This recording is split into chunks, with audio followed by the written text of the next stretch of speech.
actually, this lecture is based on a small part of my book that is called Brainwashed, and it was just published, and is now translated in different languages. So if you don't speak English, it can be in your language.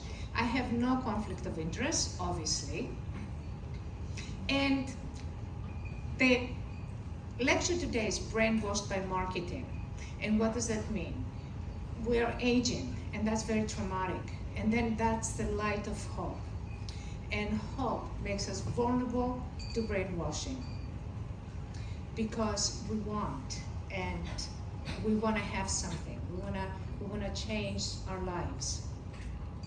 And there is a lot of marketing that is published in scientific journals. So when the name of the machine is mentioned in the article, you would know that this article has been paid off. Now, let's talk about collagen, because everybody is thrilled and fascinated and completely taken by this concept of collagen. Well, collagen is about 25,000 genes in the human body, and they're creating about 100,000 proteins. And collagen is just one of them. There are about 7 types of collagen in the human skin. And there is about 8,987 proteins in the outer epidermis and about 9,140 proteins in the inner epidermis. So all of this, that's not the most important thing about this, is that these proteins must interact and they must be balanced with each other. Otherwise, nothing really happens. So just having more collagen is not enough. It's a proteostasis that we call it, a balance between the interactions of different proteins, and that is going to create anti-aging. That is going to create youth. Now, the laser and RF research, and I'm sure you love an RF lasers, so I'm here to reveal the other side of things, is that there's a basic experimental flaw.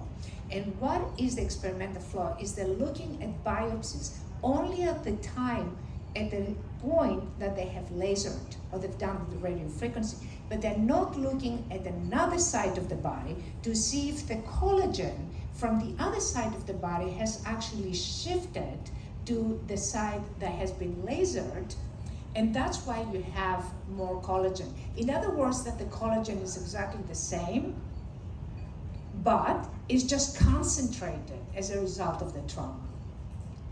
And this is the marketing. You have all of these 16, 17-year-old girls or 20 years old and that never had the procedure, and then you have the reality of what the machine will do. And cryolysis, they've done a lot of research on cryolysis, and they have published books about how amazing it is, but in fact, you don't see that much in a lot of cases. Now, the importance of statistical significance, that is very important when you read an article to understand what is statistical significance. And what it is the 0.05 means that it's 5% of the people that did not get the effect. 95% got it, but 5% did not get it. And you're always going to find a small percentage that did not get that effect. Now, what happens is that several laser studies report higher significance levels. So they say 0.001%. You look at the numbers, and what you see, for example, for ablative records, the adverse effects is 9.7. It's impossible to get a 0.001 significance when you have adverse effects and 9.7%. And the non-ablative lasers have a 12.2%. And again, it's impossible, so there's no statistical significance. So I don't know how they're getting the 0.001% that they are quoting. So there is some efficiency of lasers on wood, keloids, and hypertrophic scars. And again, they reported 0.01, that's 99% of the people got the results. But when you look at the numbers, the clear reduction of their lesions was only 36%. So that's 0.64. so that's not significant. They had a slight reduction, 45%, and about 4% showed no change. That's 18%. That's impossible to have 001. So I don't know what they're getting the significance. And this is something that you need to look at when you read an article, so you know whether this technology is actually effective or not. There is other studies that I went through, and again, the same problem. The problem with keloid scars and laser efficiency is that, yes, they do have good results. However, the keloid might come back, it might return. And it's about 35% of them that might come back. So there is a laser safety that's at 84.9%. This is another issue with laser RF, that all the studies are not longitudinal. So they don't know what's going to happen 10, 15 years from now. And it doesn't matter, because if something happens to the patient 10 or 15 years from now, they say, well, it's a coincidence. So you see, you have to look, we need more longitudinal studies before we determine the efficiency of any device. So again, safety is about 84.9%. That is non-significant. So there are also side effects that have been underreported, and that's hyperpigmentation, some scars, and hypopigmentation. That's the vertigo that we call it, that the skin gets white.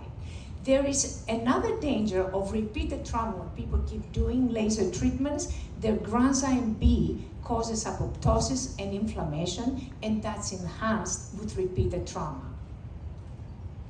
Again, with the body treatments, this is the marketing, and that's the reality. So this lady probably thought that she's gonna get a body all the way to the right, to the left, I'm sorry, but what she got was just a slight reduction. That's not what she imagined in her head. That was not her hope. So we looked at cognitive dissonance, and that is when you pay a lot of money about something, then you start changing your perception, and you say, well, you know, it must have been good, because I'm not stupid to go and pay all this money to my doctor. I must have good results. And that's called cognitive dissonance. And we did a study that I published, actually 2 studies have been published on similar subjects, and we looked at the lie scale and hysteria and depression scale of the MMPI. The lie scale was all the way high. That was with the sexual satisfaction questionnaire, the SFSI. And basically, these people said, I'm very satisfied, but the depression remained, and the lie scale was high, so they were lying. Basically, they were happy to make their partner happy, but they did not basically look at their own needs. So the cryolysis has had a lot of problems. There are satisfied people, 19%. I don't know what that is, if it's cognitive dissonance or true satisfaction. There is about 32% satisfied, 30.6% neutral, unsatisfied, very unsatisfied. The problem is that none of these results is significant. So the main problem with laser and RF is that they cannot suppress hunger. So what they say to you, the results are going to be permanent as long as you don't eat and you don't put on weight. Because if you put on weight, then it's going to go in another side of the body. And this is an example that we did actually with a different technology. All the weight had gone on her back, and it was atrocious. And in one treatment, it was like an effortless exercise technology that we used. So why laser and RF cannot control hunger? Why? Because people that eat a lot, okay, or they are overweight, they have a different hippocampal subnetwork. So there's dysregulated in the brain, in the hippocampus. So that is a problem. They cannot control their hunger. The other problem is the leptin. The leptin is a very strange thing. It has to be within the normal range. If it's too low, then you have hypoleptonemia, you're excessively hungry. And if it's too high, then you have hyperleptinemia. Again, you have a lot of leptin in the system, but no signal. So the leptin cannot communicate, so it's useless, it just sits there. Same thing with insulin. You know the story with insulin, with diabetes. Not enough insulin, you have hypoinsulinemia.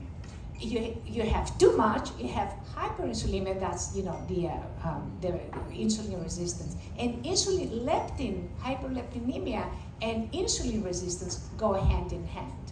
So again, insulin has to be within the normal range or you're out of luck. So all of these things you need to look at and understand. So the problem with lasers, there is no short-term Please, 1 minute RF. left. 1 minute left. Okay, there is no short-term or long-term RF studies on visceral fat reduction. And of course, the visceral fat is inflammation for many reasons. I don't have time to go over it. And there is a paradoxical adipose hypertrophy that comes after cryolysis. Now, radio frequencies is connected to inflammation. And several research studies have connected inflammation with aging. We call it inflammaging. Inflammation leads to impaired immune surveillance, which accelerates accumulation of senescent cells. And radiofrequency denatured protein, what does that mean? When a protein is denatured, it's unfolded. An unfolded protein is useless. So it's like a fried egg. That's what is, when you fry the egg, the proteins are getting. So the problem with the anti-aging concept is we're looking at it as an evaporating glass, that we don't have enough of something, we have to replenish it. In fact, it's the communication. And you have that with stem cell therapies. They have benefits, but they have dangers that are reported scientifically, but most people don't know about it. You have the mesenchymal stem cells that cannot differentiate as the person ages, and therefore it creates uncontrolled cellular proliferation and tumors. And you have the genome editing, which is actually illegal, because it can only be done with certain disorders. You have the gene expression. Now it's a new trend of gene expression. And you have genes, but I need to finish. Yeah, it's time. 12 minutes are up. Okay, Yeah. Can I just finish? Yeah, you can conclude, please. Okay, thank you. Okay, so basically gene expression is not always a good thing, and there is a danger, for example, with longa telomerase, because that can create cancer. And there is a lot of a lot of these studies basically do not look. The ecosystem is changing and is going towards health, and you will lose a lot of patients because at the back of their minds, after the pandemic, they are looking at better immunity and health and immunity is a secret to age delay. And you can be a pioneer and do that. Health is beauty, but beauty is not health. And with this, I will finally conclude my lecture. Thank you. So I'd like to introduce our next speaker, Dr. Jane Yu from New York City. And Dr. Jane is going